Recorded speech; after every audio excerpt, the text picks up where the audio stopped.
Hey guys, this is Smail with another video about AI for money and business. So in this video, we'll be seeing how we can generate proposals or quotes super fast using n8n and Python. First, let's see how it works. So it all starts with the Google Sheet where you will have 3 columns. The first one will be about your client's name. The second column is a job description, so you can include a quick description of what you will be working on. I like to add a rough estimation about the cost as well as the timeline. And then your third column will be about the company name. The second thing that is needed for this automation is the Google Documents template.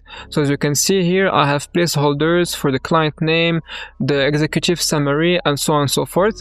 And those will be replaced with the content that is generated. So let's see it in action by executing the workflow. It should take from 5 to 10 seconds for a workflow to finish.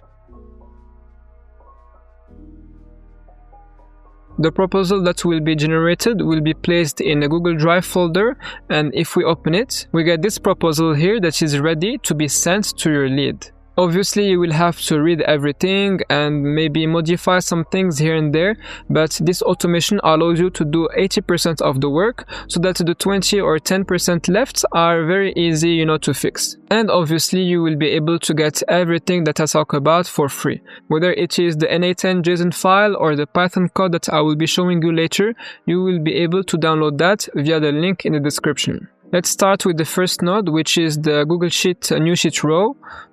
Obviously, you need to have Google Sheets connected to your n8n account. Here I set this poll time as every single minute so that if your workflow runs continuously, it will be looking at your Google Sheet every single minute and then check if there is a new row that was added. Here you will select your Google Sheet that is dedicated for this automation.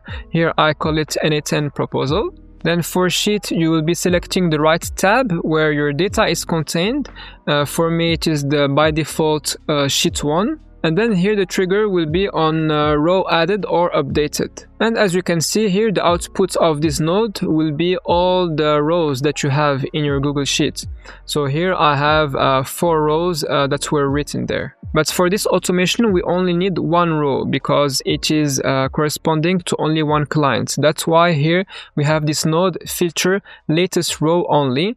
Let's double click it and see what it contains. Here I set run once for all items, and then for the language I just chose JavaScript. And here this is just a quick code just to go through everything and then either return an empty list if there are no items in the Google Sheet, and if there are items, return only the last one. And it is confirmed in our output where we have only 1 row, the one dedicated to Elon Musk. Then let's go over our AI agent node, which is the most important one because this is the one that generates all the data that will be contained inside our proposal. So here, as you can see, I have mainly like a user message and a system message. Let's go over both of them. As you can see here, I'm using 2 variables, the job description and the client name. And then here I obviously have the task, which is about generating a complete professional business proposal for the client's name based on the job description above. And then here I wrote some requirements. So analyze the job requirements carefully, create a tailored executive summary between 150 and 250 words, develop 4 to 6 detailed scope of work sections with specific deliverables, and then provide realistic timeline cost breakdown in US dollars, include implementation timeline description, and write a professional conclusion with contact details. And then, very important, I specify here, generate the proposal content now in the exact JSON format specified, because we need a structured format that will extract and then use it to fill the exact placeholders that I showed you previously. Now let's see the system message. So it is pretty long. I will not be reading everything, but it will be contained in your n8n JSON file, so feel free to read that. But you need to know that here I just have like a style guideline, some critical formatting rules. you know, about just outputting lists and bullet points. And obviously here's some instructions about the cost, the timeline, the conclusion, and so on, and an output format. Very important here, I also include today's date via an n8n variable so that it will be included in our proposal. Here, this option requires specific output format needs to be activated, so that we'll be providing the JSON outputs that we expect. Here I selected GPT-4o because it just does the job, you know, but obviously you can select some newer models if you like. And this is our JSON output. Let's click on it. So as you can see, this is just a format about how we expect the data to be. I have all, you know, those items here. So the executive summary, the total cost, the timeline, conclusion, and so on. And this is the output corresponding to our AI agents node. As you can see, this is the data that corresponds to every single item in the JSON. Our next node is a Google document node, so it is the one that is used to populate this document. Similarly to Google Sheets, you have to have your n8n account synchronized with your Google Documents and Google Cloud account so that you will be able to, you know, manipulate Google Documents. Here we have resource documents because we'll be editing this document. As an operation, it will be an update. And for the documents ID, this is the ID that we want. So you just copy it here and you paste it there. Then here I have multiple actions which are find and replace text. And there is one action for every single placeholder that will be replacing. So this is the full list of all the placeholders.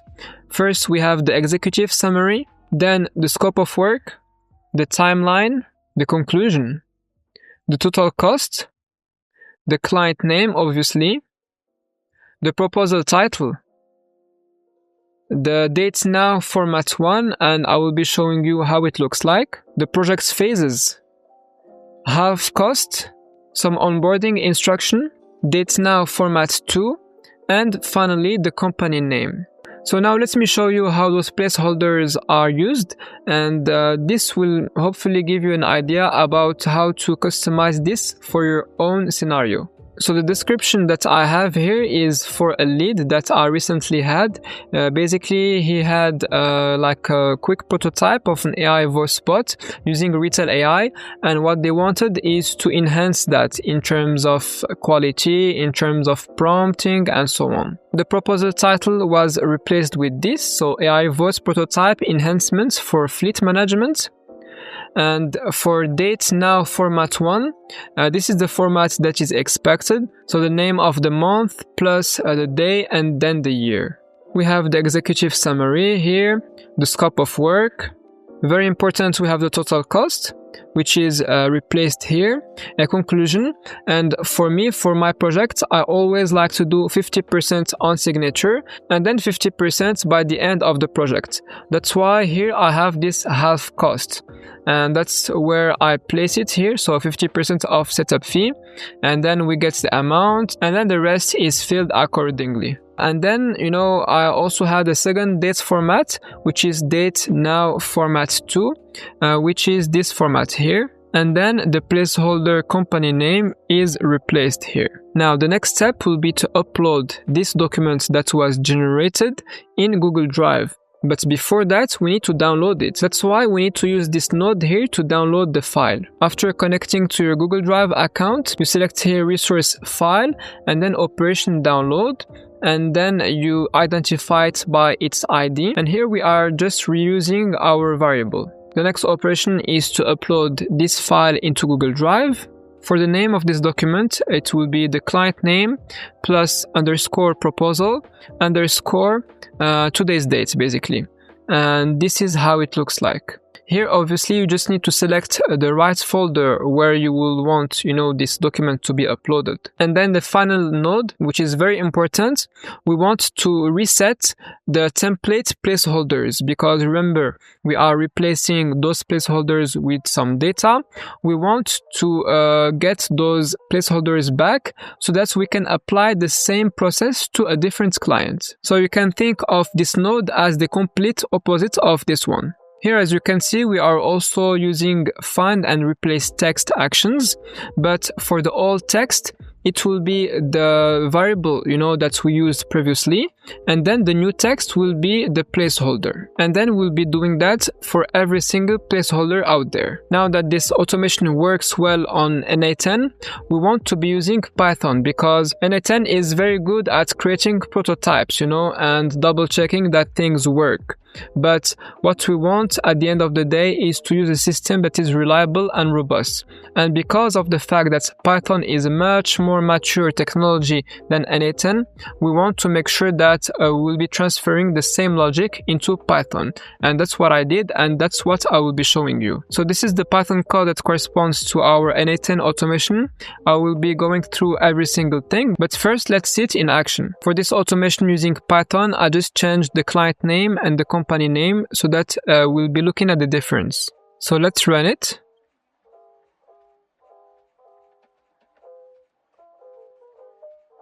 This is the output that you should have if your Python automation works well. So as you can see, this works exactly like the automation using n8n, but the only difference is that instead of producing a Google document, it will be producing a PDF. And in this PDF, we'll find the data as we expect. So as you can see here, Larry Ellison, the proposal, the date, and so on and so forth.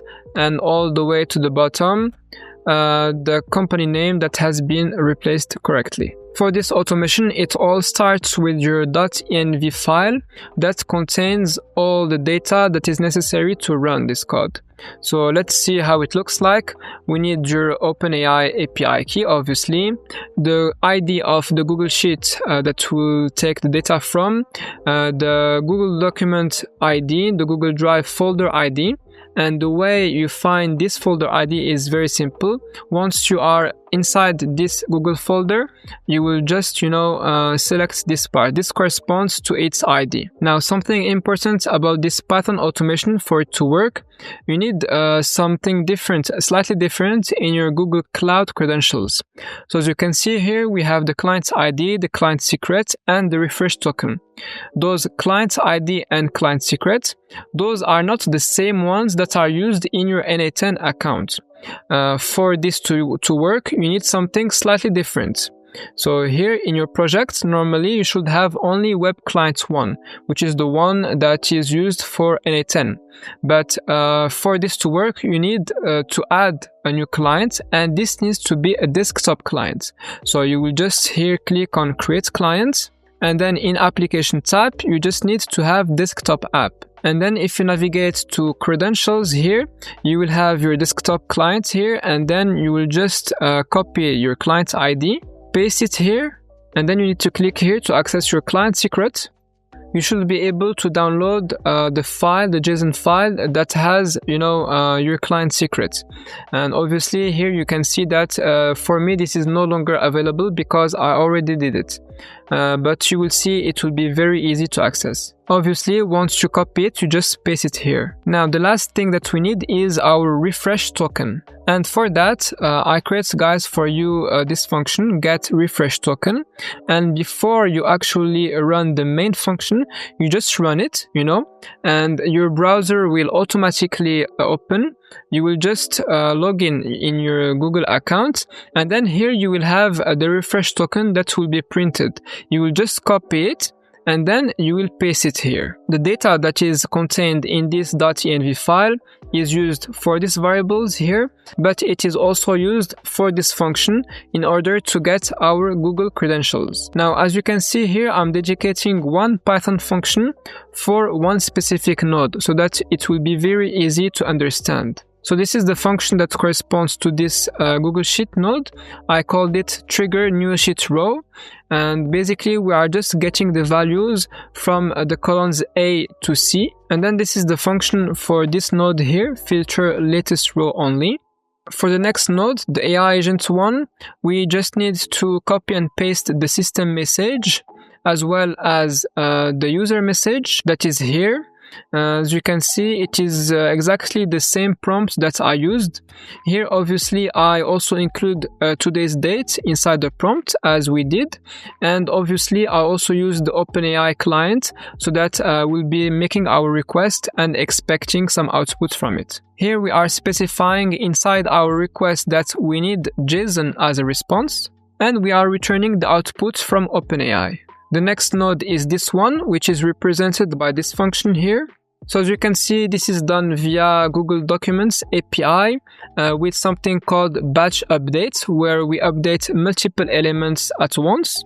It needs our Google Documents template ID, and as you can see in our body request, we are sending this data represented by the variable named replacements. Inside this list, we have our placeholders here, as well as the actual data that needs to be filled here. So this proposal data is taken from the output of OpenAI. Then we need to download our data. It is done via this export media function, and as you can see, we are downloading it in the form of a PDF. Our next function corresponds to our next node, which is the one, that is used to upload our file to Google Drive. And finally, our last function, reset template placeholders, corresponds to our last node, which is exactly like the other node. So basically replacing the proposal data by our placeholders. All those functions that I just showed you are used sequentially inside this main function here. So as you can see, we are first printing starting AI powered proposal generator, and then here we are just using the functions that we defined one by one after the other. Obviously, if you have an error somewhere, it will be printing it and it will be showing you exactly what's wrong. So once you are ready to run the automation, you'll just comment this line here and comment this one and run your Python file. So that was it, guys. I hope you learned something and you enjoyed the video. Remember that you can access everything via the link in the description. Cheers, guys.